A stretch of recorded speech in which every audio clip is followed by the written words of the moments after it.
One of the biggest expenses in our lives is the cost of housing, our rent. In this video, we're going to go through 10 ways that you can reduce the cost of housing and sometimes eliminate it altogether.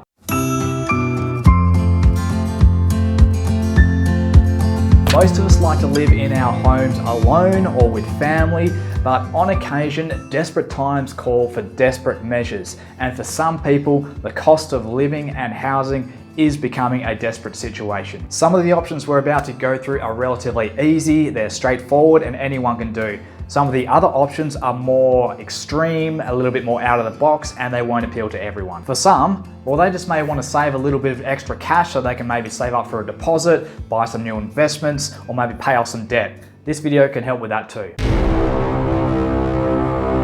It might not be something that you want to do forever, but it can be a great way to start your wealth building journey. And for students, well, living in share housing is often something that you don't have much choice over. But you do not have to be a poor student to live in share housing. And in fact, if you can afford your own private accommodation but still choose to share, well, that's where you have the opportunity to make some really good savings.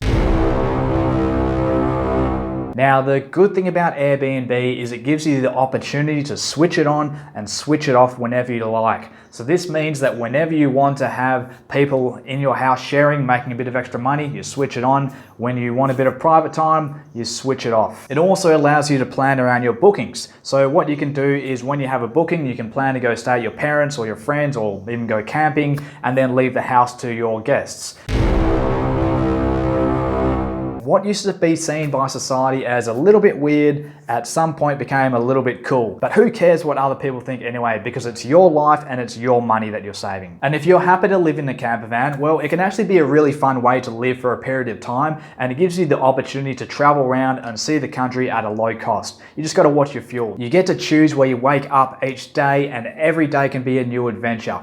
Backpackers have been doing this since forever, but it's not just backpackers and low income earners that this can work for. For instance, in San Francisco, you had a lot of people on high salaries in the tech sector who just couldn't afford to rent, so they were living in their vans instead. And depending on how much you want to spend, you can do it as a very much no frills experience. But even these days, a lot of the vans getting around, if you want to spend a little bit more, have all the mod cons and you can live a relatively good life.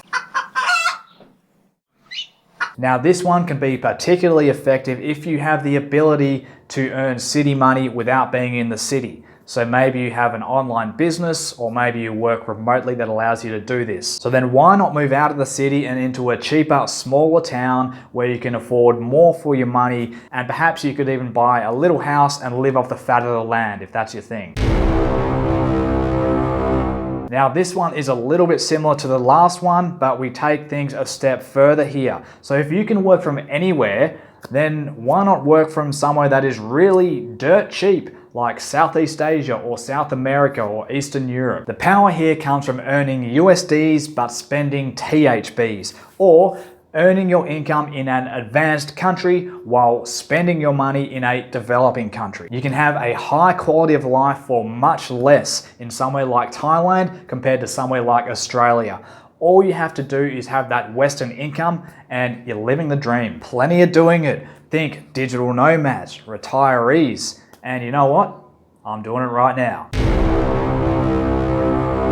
So if you like to move around and you don't like to stay in one place for too long, but you don't like the price tag that can come with that, well, house sitting could be for you, because there are many people out there who have houses, nice houses, and all they want is someone to stay there and water the garden and feed the chooks and feed the dogs or whatever it may be, or even just make the house look lived in so it's less vulnerable to theft, and then so that they can go on holidays themselves. So it enables you to get free accommodation while taking care of someone else's property.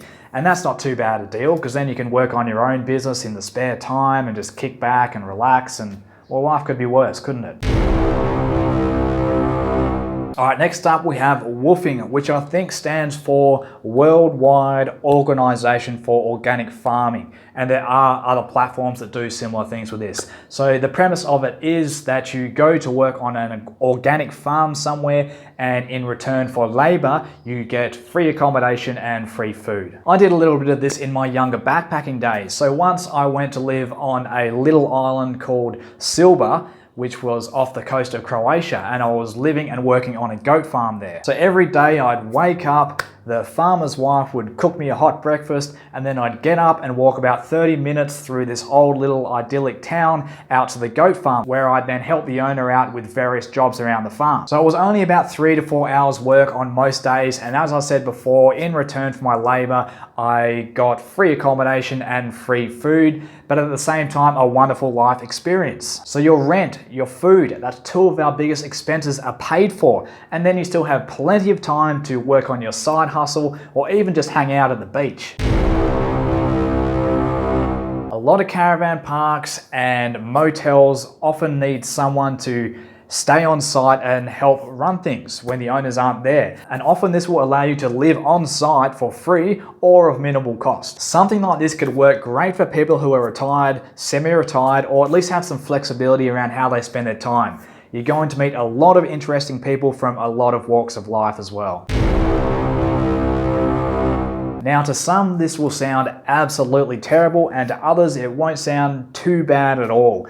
The thing is, camping has come a long way, and now it is very easy to live a lot better out in the bush, off-grid. You can still have your laptop, charge all your devices, you can cook, and you can have hot showers. All of this is possible now. It's probably not something that you want to do forever, but it can be a short-term fix to get you through a tough period. It could actually be a blessing in disguise because it will force you to slow down to unwind, maybe even channel your inner Huckleberry Finn.